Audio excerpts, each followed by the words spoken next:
A single day added onto my sentence meant the difference between a normal jail and the unending nightmare of Pembina prison.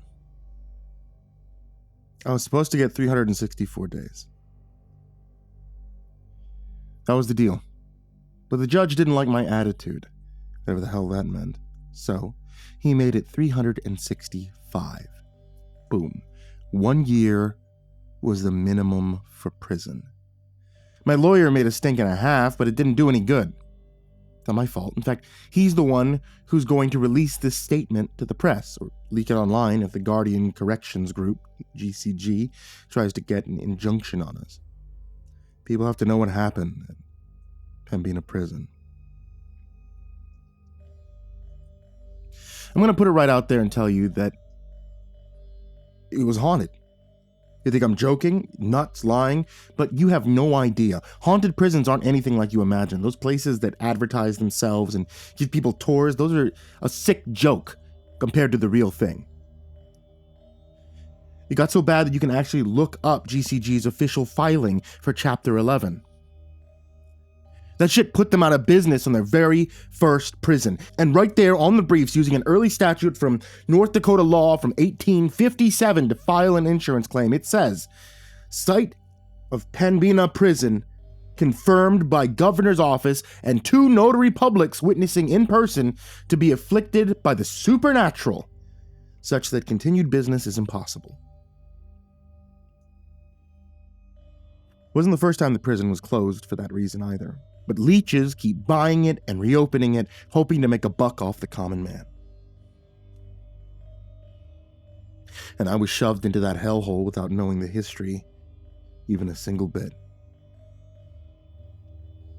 Now don't get me wrong, the building itself wasn't so bad, especially for something straight out of 1853. It was a big stone cube that was squat, heavy, cramped, but way less sealed off than modern prison. We could see a lot of the cells around us. There's only one main hallway per floor. We were close enough to passing things between the bars to have some real human interaction, and it could have been worse. There were 5 floors, capacity for 500 prisoners. When I first got there, I had a bunch of cellmates, and I heard there were 2,000 guys locked up. I believed it. That soon changed. I didn't talk to anyone for the first 3 weeks. I'd never been to real prison before. I was messed up over it. I didn't want to accept that I would be in that place, stuck with 3 other guys and myself for an entire year. The whole prison seemed full of feral men. Bottom floor would start screaming and hollering and panicking in the middle of the night. We were on the top floor, but we could hear their screams echoing through that open old layout like they were right there with us. I just thought the prisoners on the bottom floor were all nuts until the guards weren't there to wake us up the first day of my 4th week. Now, when I woke up in my little corner without some asshole guard banging on the bars of our cell, I finally had to talk. I asked one of my cellmates, Dante, what was going on.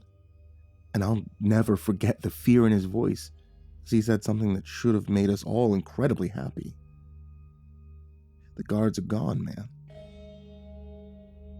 The prisoners were talking quietly between the cells, loudly between the floors, through various whispers and shouts. The most we could figure out was that something on the first floor had made them all quit and protest. Sure, it must have been the crazy screaming like that during the night, right? Except none of us could get any word from the bottom floor. It was dead silent down there. Guys on the second floor called out for hours. Someone was down there, they said. They could hear shuffling footsteps walking around at random every so often, but whoever it was, they never said a single word. That was the first time Dante mentioned the crazy stories from the first floor. He muttered that he hoped none of that was true. When I asked about it, he just shook his head. Nothing, man. Nothing. None of it ever made sense. Now, we were a little worried as the day wore on and nobody came to let us out for breakfast, and then nobody came to let us out for lunch. Time we usually got to spend outside in the yard came, and it went. People began getting restless, In the cells to our left, Dante's friend Will began telling guys to pass the word. We should all calm down and start sharing any food that we had hold away. I remember asking Dante, is it really that bad? Well, they've denied us meals and yard time for a day or two before, he told me. But the other two guys in our cells didn't look convinced. One of them said, but not like this. They made damn sure we knew what we did. They never just up and left. Someone handed us pieces of crusty old bread through the bars. It was much appreciated. The new guards didn't show up for work for another full day. We got plenty of yard time that day from the new guys, but they seemed more confused than us.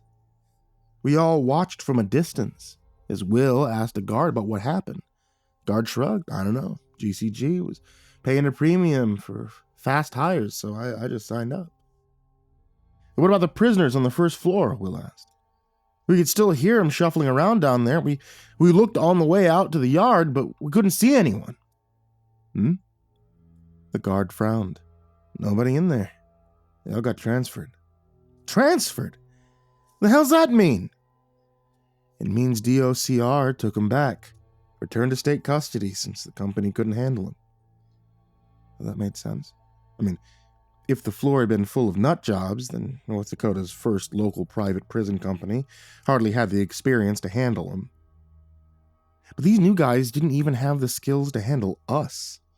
But they were half as many guards as before. They didn't know the routines or who the dangerous ones were among us, and as a result, they were distant, scared, forceful.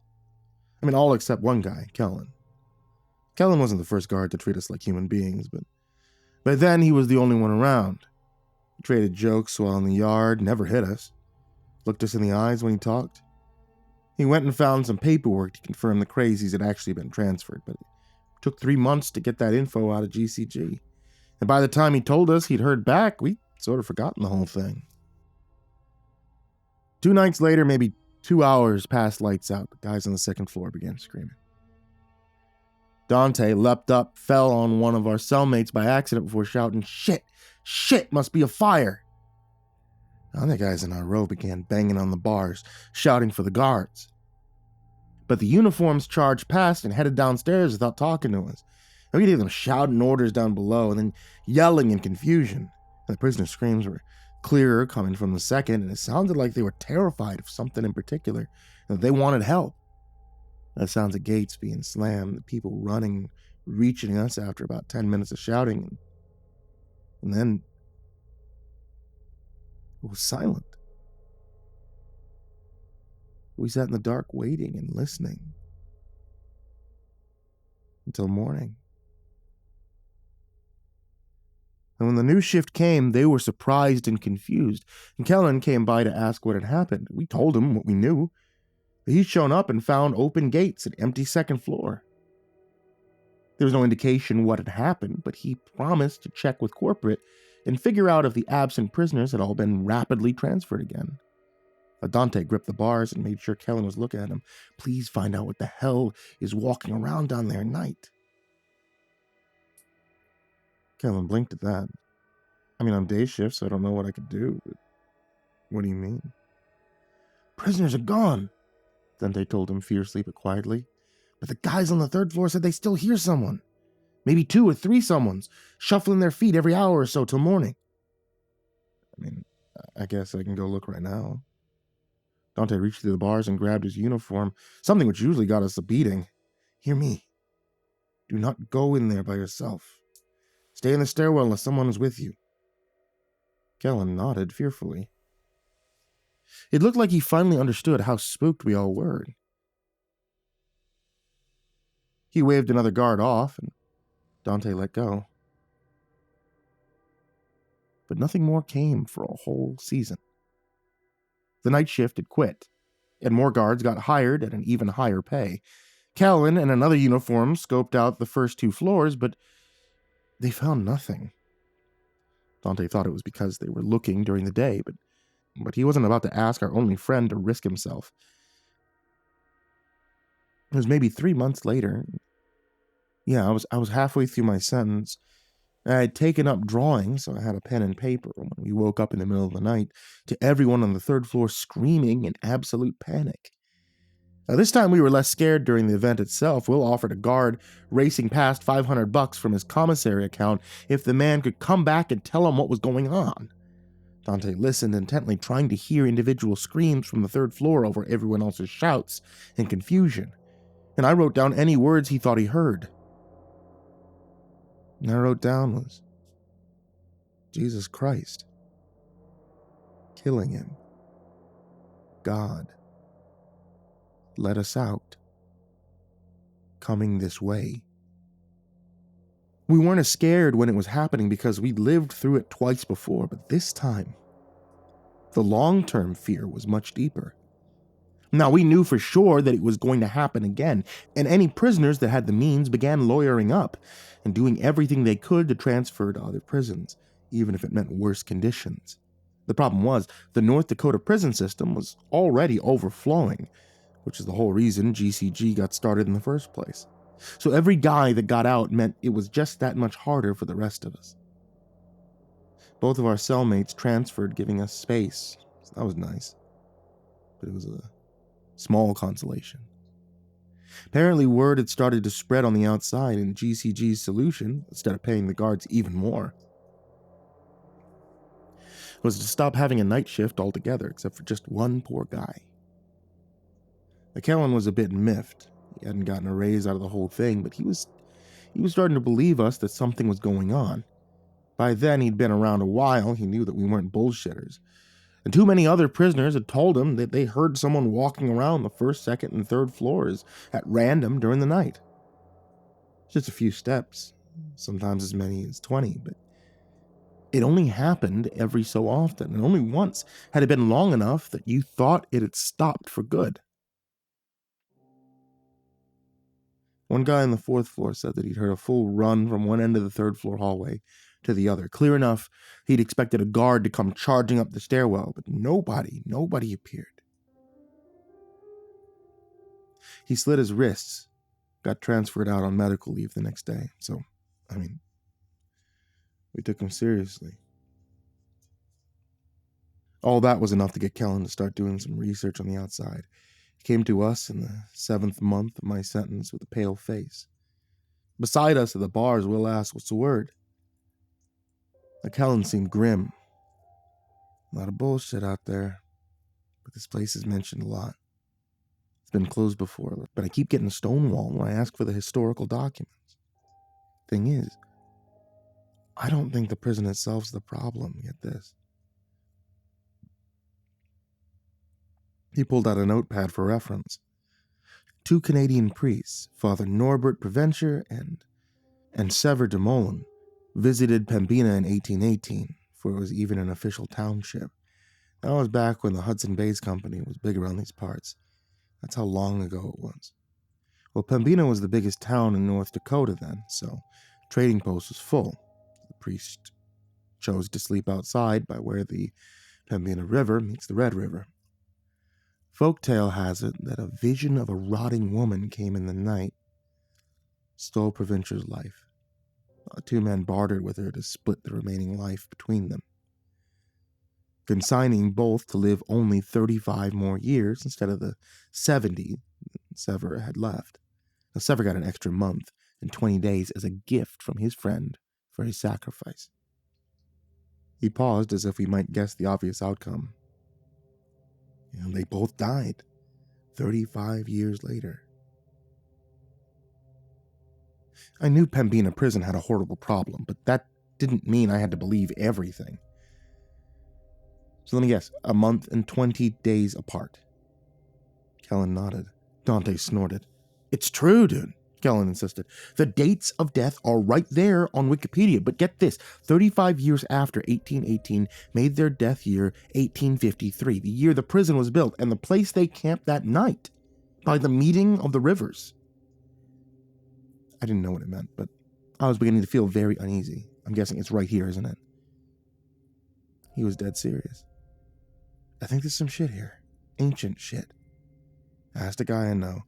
He's got Chippewa relatives over at Turtle Mountain. They know the history of the Red River better than anyone else. He said his uncle told him to never sleep at the meeting of the Red River and the Pembina River. He said, something lives here, under the ground. It awakens with the changing of the seasons. We were silent for a beat after that. I mean, it was folktale nonsense. But it was as good a theory as any. Whatever it was going to come back, and it wasn't friendly. Will talked to Kellen for another few minutes, but Dante was silent. After he was gone, I asked him, what's wrong? He sat on one of the now unused bunks and told me, I got another 5 years in here. Got no money for a lawyer. Your sentence will be up before it reaches us. And then I'll be here alone. Will it? There was no way to be sure. It'll be back in 2 months for the 4th floor and 3 months after that for us. I could get out a week before or a day too late. Doesn't seem to be exact. He just looked at the floor. What I mean is, I do hope that you get out before it comes. Oh.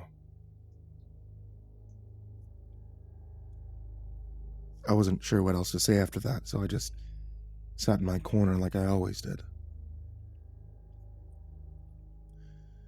It wasn't too much after that we heard GCG was going under. The mad rush for transfers had pissed off the state and lost the company a vital contract for a second location, and investors had pulled out, or something like that. The number of guards was cut and slashed, and Kellen took a pay hit to stay on as the only guard in the day shift. There's only 2 prisoners left on the 4th floor, he told the 20 of us remaining as the general week we expected it to happen approached. Feel like I should stay just to see what the hell's going to go down there. Former guards I asked about it are all terrified as hell. They refuse to talk. Some got violent, just because I asked. It's cool, Will told him. You got a kid at home. They'll be here for it. The 20 of us left on the 5th floor sat in our cells once night fell. Praying. Listening. On Monday night, nothing happened. The 2 guys below occasionally shouted up to us that everything was clear. On Tuesday night, nothing happened. The strain was growing, though, and we could sometimes hear them breathing rapidly down there. I could only imagine the adrenaline rushing through them every minute until dawn. On Wednesday night, nothing happened. Yet something had changed in the air. The prison was much quieter now than 2,000 men had become 22. I thought I could feel a subtle sort of heartbeat in the air, pounding against reality like it was a thin sheet of paper. It's just your imagination, Dante whispered. None of us were willing to speak louder than that. On Thursday night, that heartbeat became a feeling of footsteps approaching from a great distance. Guys, Will shouted from his cell. You good down there? Still here, one responded from down below. I could feel it. It's at the door. It's knocking. What the hell's that supposed to mean? But the man below didn't respond. Friday night. That was the night it would happen. All day, the 2 guys on 4th pulled and clanged on their bars, begging to be let out. Kellen was torn. After 2 hours of listening to that pleading, he came up with an idea and transferred both of them up to our floor. If nobody's on 4, he said happily, then we'll all be safe, right? Out loud, we agreed, but we were kidding ourselves. When the night guard showed up, he freaked out, took the 2 men back down. He said out loud what we were all thinking. If nobody's on floor 4, then he'll just come right up to 5 and get us all. The hell was Kellen thinking? I had to listen for hours. Sobbing that evening. It was the hardest trial of my life. I wanted to call out to the night guard. I wanted to ask him to get those men out of there, but if I did, I knew whatever was coming would find all of us instead. The moment it happened was like a cold hand on my shoulder. "Hey, what's going on down there?" Dante shouted. The man who was not sobbing called back. It's changing," Will demanded. "What's happening? Tell us!" "It's red." "What's red?" Will yelled insistently. "God damn it, what's red?" We stared down the hallway at the night guard who stood listening with fear. The screaming began a few seconds later. This time, only one floor above, we could clearly hear their every word. The sobbing prisoners shrieked, "There! It's there!" The man who'd been communicating with us began incoherently raging with fear against his bars. Then, strangely, he stopped. The 20 of us clung to our bars, unable to help, unable to flee. Many of us cried, but we were otherwise silent. For to yell would be to drown out the last words of the men below. But they were eerily quiet for nearly 2 hours. We waited in strained silence as random footsteps traversed the 4th floor every so often. What was happening? For the first time, the victims of whatever was going on down below had chosen to be quiet instead of yelling for help. Why would that make things different? At long last, the sobbing man broke the silence. "Oh my God, it's coming your way. Shut up, it'll see you. Distracted, hit your bars." The sound of clanging echoed up the stairwell. The sobbing man said with terror, It knows! It knows! Jesus Christ, do something!" We were no longer silent. We echoed that sentiment louder and repeating to the guard, "Do something!" He just stood there, literally quaking in his boots. Will screamed at him, "Snap out of it! The other guards and prisoners got away. You can too! Whatever it is, it won't follow you if you let them out and leave!" I shouted, "They're gonna die down there!" Dante threw his shoe, and the impact finally snapped the man out of his terror. The guard ran to the stairwell and descended. The first thing we heard him say was a taken aback, "Mary, Mother of Christ." The sobbing man again, "Over here, for God's sake, let us out!" The other prisoner wasn't talking for some reason, but we could hear his gasping terror. But that too went quiet. Then we heard a buzzer, and all the gates on 4 slammed loudly open. The sounds of panting, running, and someone dragging something followed. The prison went silent. And just like that, we were alone again. The formerly crowded prison now felt terrifyingly large and empty, with only 20 of us and no guards. That night, the unmistakable sound of footsteps echoed from down below. I counted time as best I could, 45 minutes. Then someone took 3 steps out of a cell and into the hallway. An hour and 6 minutes, someone ran 10 steps along the hallway and stopped abruptly. 28 minutes, the footsteps approached the stairwell, but then turned into a cell and went silent. Thing was, whoever it was sounded barefoot. And the starting and stopping of locations didn't match. Where they ended was often nowhere near where they began again later. By the time dawn came, we were scared into motionless, terrified silence. It took Kellen's arrival for us to begin stirring again. With GCG in bankruptcy court, we no longer had a night guard at all. If it came for us, there'd be nobody to let us out of our cells like everyone else. We hardly talked. We hardly ate. Each passing day was a grain of sand falling from an hourglass, marking our executions. Our fellows began confessing to crimes they hadn't even committed just to get transferred to Supermax out of state. The only option left. That and the suicide attempts.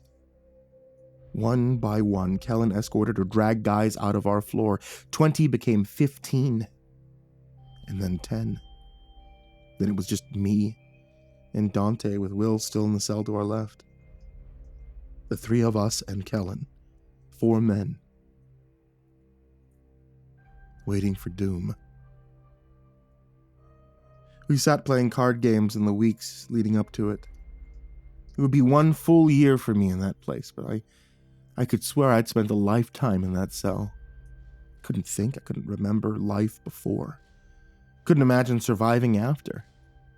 Every day I prayed for a transfer to come in, but North Dakota had gotten sick of our shit. And the judges had stopped hearing cases from Pembina prison. They didn't know there was only 3 of us left.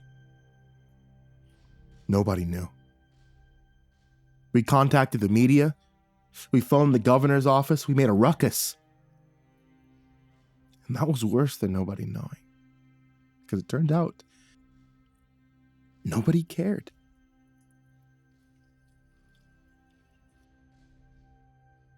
There was nobody higher up at GCG following the situation. Kellen couldn't get anybody on the phone. Payroll, meaning just his paycheck, was being handled by a third-party disbursement company. Couldn't answer questions about ongoing proceedings. The week approached. On Monday night, nothing happened. We were like statues in our cells, alone, waiting for a sign of the executioner's approach.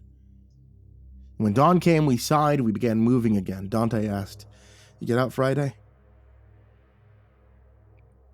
I nodded. If things went like before, I'd be released the day of. As long as I left before sundown, I'd be all right. On Tuesday night, nothing happened. 2 for 2. Just one more day. I sat through that darkness till... No. The feeling of the prison had changed around us. A subtle heartbeat seemed to pulse against our faces and ears and eyes. It had come a day earlier in the week than the last time. That morning, Will patted my arm as we both leaned out of the bars. "I'm sorry, man." Dante just shook his head angrily. I wasn't going to get out in time. On Wednesday night, the heartbeat became the sound of footsteps approaching from some unfathomable distance. I think I stood there at the bars of our cell that entire day, fingers wrapped around metal with force to match the tension in the air and in our minds. This couldn't happen. This wouldn't happen. My lawyer would walk in and tell me he'd gotten the judge's unfair addition of an extra day removed. One day, one goddamn day. Even if I'd spent the whole year in this prison, one day still meant life or death. Let me out. Let me the hell out, for God's sake. But nobody cared. And nobody would listen. I'd like to tell you that Kellen stayed late that night. I'd like to tell you that when the entire floor began to glow red, the hallways, the cells, the stone itself, as whatever ungodly abomination on the earth began to wake upon the changing of the season, as distant footsteps became a traveler at the door of our minds, I'd like to tell you that Kellen was there and he hit the button and he opened the gates and he let us all out. I'd like to tell you that I didn't see anything and that I'm not permanently a broken man. I didn't claw at the walls of my cells that approached slowly, moving a few steps every 20 or 17 minutes. I'd like to tell you that all 3 of us were able to run away and escape that horror upon reality with its rotting hands and blind eyes radiating crimson light as it searched for us at random. But I can't give you a satisfying end to this story. The disbursement company fired Kellen, changed the locks on the property. According to their paperwork, all the prisoners had been moved, and they thought he'd be getting paid for guarding an empty prison. They left us in there for 11 days before the error was found, which meant 11 nights with that thing. For 11 days we starved. For 11 nights we sat absolutely still, not daring to move or breathe or even look left or right. It knew where we were generally. It stood right outside our cells for hours and sometimes walked right through the bars and grasped at the beds around us, daring us to make even the slightest motion.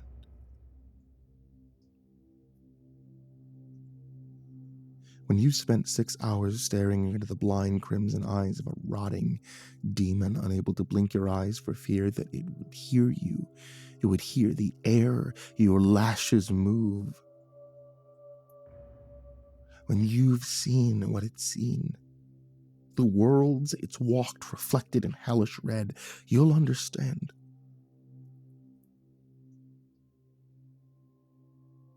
No one cares. I'd like to tell you that Kellen actually existed. I'd like to tell you we had a friend amongst the guards and that it wasn't all bad. I'd like to tell you that I wasn't traumatized by the hell I went through being left to rot, left to die as nothing more than a number on some corporation's books. But no one cares.